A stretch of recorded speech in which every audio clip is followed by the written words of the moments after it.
take children and they sacrifice these children. That's where we are at. It's part of Satanism. Our country and our elitists are living, literally using the blood of children. Coïncidence? Oui.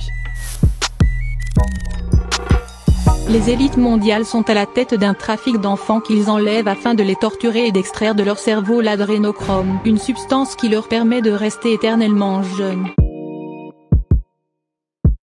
Alors ce fantasme autour de l'adrénochrome a été propulsé, disons, par les QAnon. Les QAnon se sont en fait inspirés d'un vieux bouquin de 1972 de Hunter S. Thompson, Las Vegas Parano, qui est devenu d'ailleurs un film en 98, dans lequel les acteurs de cette histoire consommeraient ce produit comme une sorte de psychotrope. What is this shit? That stuff makes pure mescaline seem like ginger beer, man.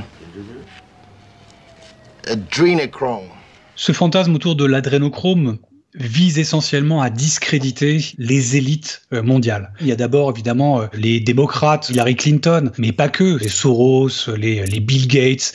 A priori, tout puissant de la planète, quelque part, pourrait être un consommateur de cette mystérieuse substance. C'est une histoire et une mythologie qui a presque 1000 ans. Les premiers exemples qu'on trouve d'accusations de populations essentiellement juives qui feraient des crimes rituels sur des petits-enfants chrétiens remontent à, je crois, 1144. On le retrouve à travers les siècles, un peu partout autour du monde.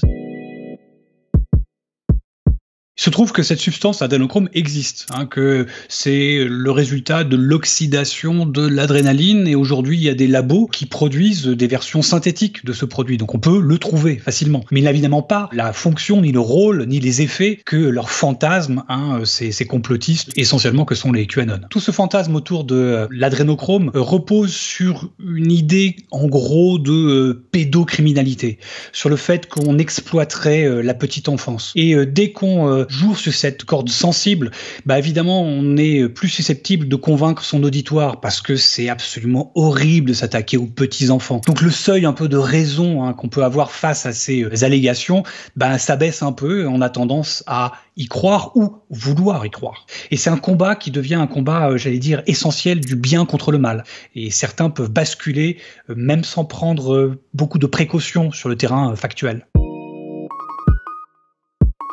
Alors c'est absolument faux, tout simplement parce qu'on sait et on connaît cette molécule, on sait comment on la produit aujourd'hui, c'est une molécule de synthèse, on sait à quoi elle peut servir, elle a des utilités très spécifiques sur le terrain de la santé, ça n'est pas une substance de jouvence, donc en fait c'est plutôt vraiment un fantasme qui vient s'accoler sur une molécule, simplement parce que ça réactive de vieux fantasmes antisémites, anti-juifs. Ce fantasme a évidemment gagné en visibilité, d'abord avec les QAnon qui l'ont poussé, mais la séquence clairement du Covid-19 a été un grand accélérateur.